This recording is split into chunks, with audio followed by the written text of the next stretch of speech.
Today's movie is Children of the Corn number 11, I think?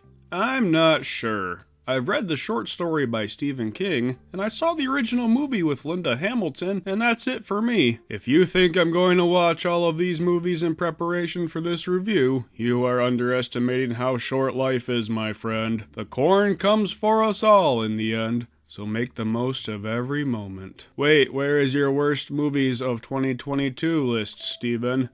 Oh yeah, okay, real quick. Number 10, Jurassic World Dominion. Number 9, Gasoline Alley. Number 8, Section 8.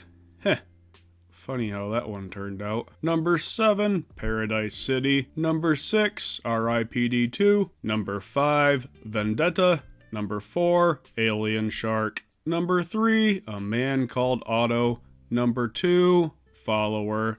Number 1, and the big return for Liam Neeson to the top of my worst movies list after Taken 3 took that spot in 2014. It's Blacklight. Now on to the movie. Okay, controversial opinion coming in. I like the original Children of the Corn. I watched it in a film class and the whole room was laughing nonstop at the bad acting and pathetic special effects.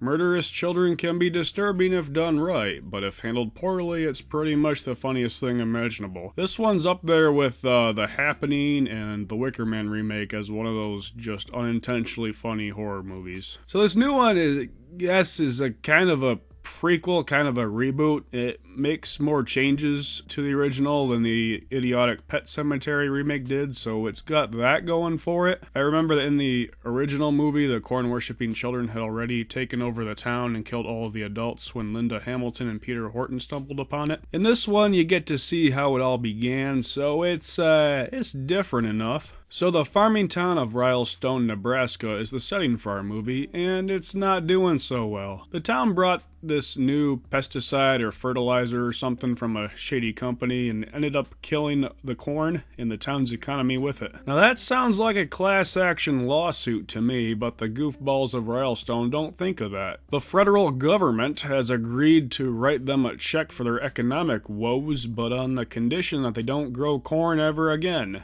Huh? You're paying them to make less food, federal government? I know we have an obesity problem in this country, but still. So the local monster, he who walks behind the rows, doesn't much like this idea since he is made of corn himself. So he recruits the local child psychopath Eden to gather up the children and kill the corrupt adults as a sacrifice to him. Now, local high schooler Bo objects to these questionable ideas and becomes the town's only hope for salvation since the kids keep her around even though she is very obviously going to betray them all at some point. Now, if you're looking for some hilarity, this movie has some hilarity, It's not nearly as funny as the original. The little girl who played Eden plays her so casually that it's kind of funny watching her do all these horrible things and not care. There was one scene involving a bulldozer that got a pretty good laugh out of me. Okay, spoilers now. The big bad monster, he who walks behind the rows, looked like the asylum version of Groot from Guardians of the Galaxy. And like most Stephen King villains, he's defeated comically easily. I like Stephen King's books overall. I've read quite a lot of them, and this is a pretty consistent problem with his